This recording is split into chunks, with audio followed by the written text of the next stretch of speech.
L'émotion ce matin sur la plage des Brisants. Près d'1 millier de personnes rassemblées pour un nouvel hommage à Elio. Surfeurs, adolescents, parents, tous réclament des solutions d'urgence.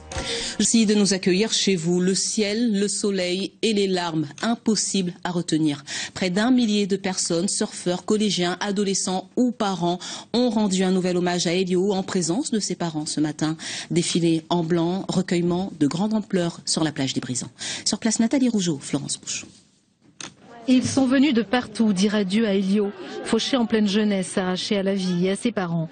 C'est un père anéanti, inconsolable, qui rejoint le rassemblement en l'honneur de son fils, son ange, qu'il pleure de désespoir. Un ange est mort dimanche matin, c'est mon ange à moi.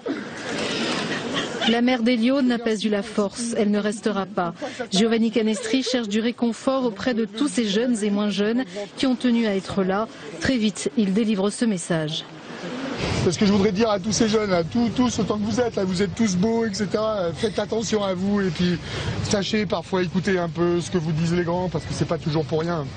Puis le silence pesant durant 10 minutes lors d'un recueillement au beau milieu de la plage avec les intimes, les proches et les amis de celui que tout le monde appelait Titi. Les parents ne sont pas loin pour soutenir leurs enfants et surtout crier leur colère.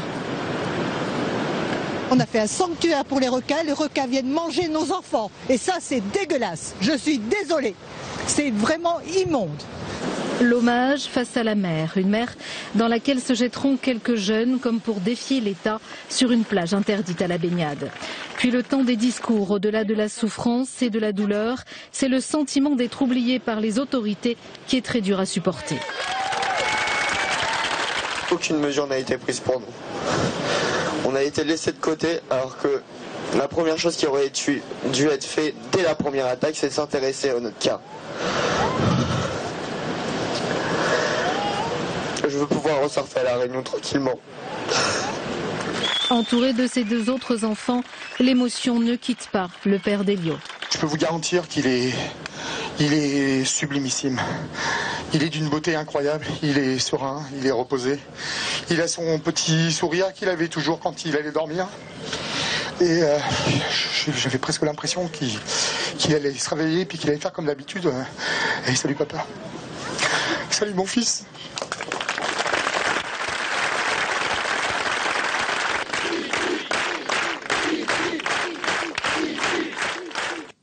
Ce mercredi, 3 jours après le drame, il y avait donc des larmes et de la colère. Après le rassemblement sur la plage des Brisants, une délégation de cette jeunesse en rébellion contre la crise requin s'est rendue à la sous-préfecture de Saint-Paul. Nous ne voulons pas une extermination, mais une régulation de la population de squales. Voilà le mot d'ordre.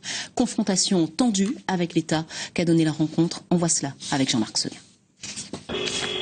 Après la plage, les pavés, sitting en centre-ville. Les manifestants demandent à l'État d'engager des pêches régulières de régulation afin de limiter le nombre de requins près des côtes de l'île.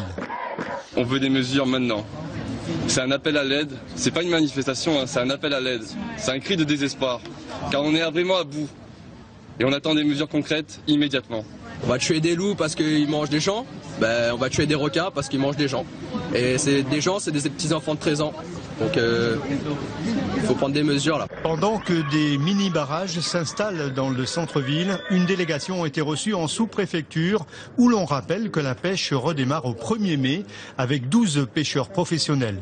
Mais Alice, sortie plus tôt, n'avait pas compris qu'il s'agissait juste du programme Cap Requin qui redémarre en mai. Moi j'étais assez satisfaite personnellement parce que cette pêche quotidienne va vraiment, ça va faire un changement pour moi je pense. Mais on lui a demandé quelque chose de secours parce qu'on veut quelque chose de concret à partir de demain. Même si on est en deuil par rapport à ce qui s'est passé avec Elio. Du coup, c'est la majorité des manifestants qui se retrouvent déçus. Certains d'entre eux voulaient partir à Saint-Denis, malgré les appels au calme des responsables de Saint-Leu et de Saint-Paul. Interdire à ces jeunes de surfer, c'est une bombe à retardement. Les paroles sont crues, les mots sont ceux de Jean-Luc Arassus. Le président de la Fédération française de surf semblait hier satisfait des mesures d'urgence annoncées par le préfet. Des annonces qui n'ont pourtant pas fait baisser la fièvre. Bonsoir Christelle Floricourt. Après la rencontre à la sous-préfecture, les jeunes sont ce soir devant la porte du préfet. Comment se déroule cette autre étape ?